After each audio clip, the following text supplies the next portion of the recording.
Me Too companies have not done that well over time. No customer was asking for echo. This was definitely us wandering. Market research doesn't help. Development of the Fire Phone and Echo was started around the same time. While the Fire Phone was a failure, we were able to take our learnings as well as the developers and accelerate our efforts building Echo and Alexa. Staying in day one requires you to experiment patiently, accept failures, plant seeds, protect saplings, and double down when you see customer delight. Most decisions should probably be made with somewhere around 70% of the information you wish you had. If you had, wait for 90%. In most cases, you're probably being slow. To invent, you have to experiment, and if you know in advance that it is not going to work, it is not an experiment. Most large organizations embrace the idea of invention, but are not willing to suffer the string of failed experiments necessary to get there. We take risks all the time. We talk about failure. We need big failures in order to move the needle. If we don't, we're not swinging enough. You really should be swinging hard, and you will fail, but that's okay. We all know that if you swing for the fences, you're going to strike out a lot, but you're also going to hit some home runs. If you're not flexible, you'll pound your head against the wall and you won't see a different solution to a problem you're trying to solve. If you never want to be criticized, for goodness sakes, don't do anything new. Companies are rarely criticized for the things that they failed to try, but they are, many times, criticized for the things they tried and failed at. We've had 3 big ideas at Amazon that we've stuck with for 18 years, and they're the reason we're successful. Put the customer first, invent, and be patient. If you're competitor focused, you have to wait until there is a competitor doing something. Being customer focused allows you to be more pioneering. You can have the best technology, you can have the best business model, but if the storytelling isn't amazing, it won't matter. Nobody will watch.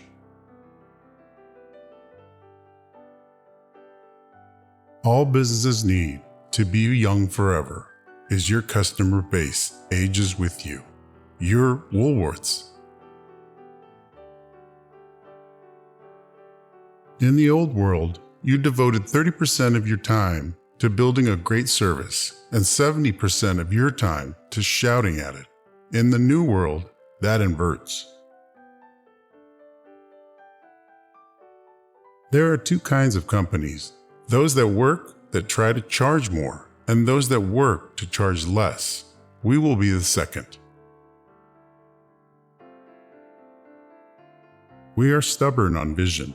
We are flexible on deals. If you only do things where you know the answer in advance, your company goes away. If you're long-term oriented, customer interests and shareholder interests are aligned. A company shouldn't get addicted to being shiny, because shiny doesn't last. All of my best decisions in business and in life have been made with heart, intuition, guts, not analysis. As a company grows, everything needs to scale, including the size of your failed experiments. If the size of your failures isn't growing, you're not going to be inventing at a size that can actually move the needle. Amazon will be experimenting at the right scale for a company our size if we occasionally have multi-billion-dollar failures. When you think about the things that you will regret when you're 80, they're almost always the things that you did not do. They're acts of omission. Very rarely are you going to regret something that you did that failed and did not work or whatever. You can have a job, or you can have a career, or you can have a calling. If you can somehow figure out how to have a calling, you have hit the jackpot, because that's the big deal. If you can make a decision without analysis, you should do so. But it turns out in life that most important decisions are always made with the instinct and intuition, taste, heart. Where you're going to spend your time and your energy is one of the most important decisions you get to make in life.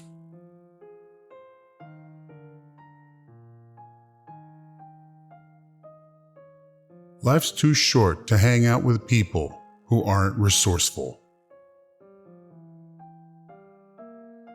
In the end, we are our choices. Build yourself a great story. Cleverness is a gift. Kindness is a choice. Gifts are easy.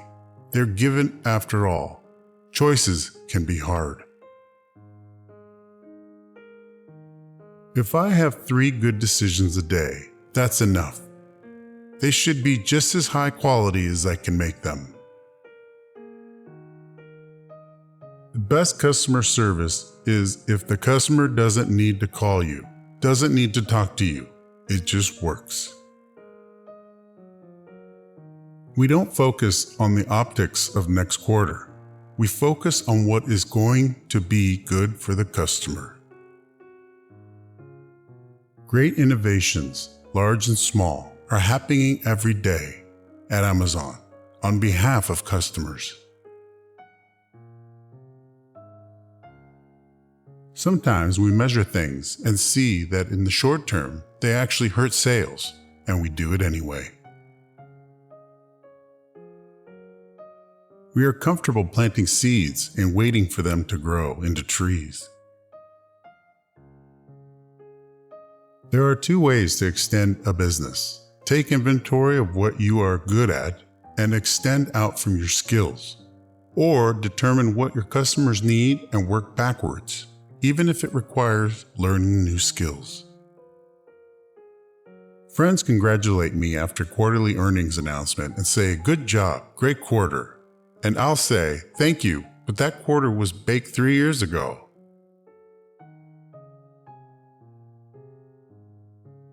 When competitors are in the shower in the morning, they're thinking about how they're going to get ahead of one of their top competitors. Here in the shower, we're thinking about how we are going to invent something on behalf of a customer. Failure and invention are inseparable twins. To invent, you have to experiment. And if you know in advance that it's not going to work, it's not an experiment. I think frugality drives innovation, just like other constraints do. One of the only ways to get out of the tight box is to invent your way out. There will always be serendipity involved in discovery.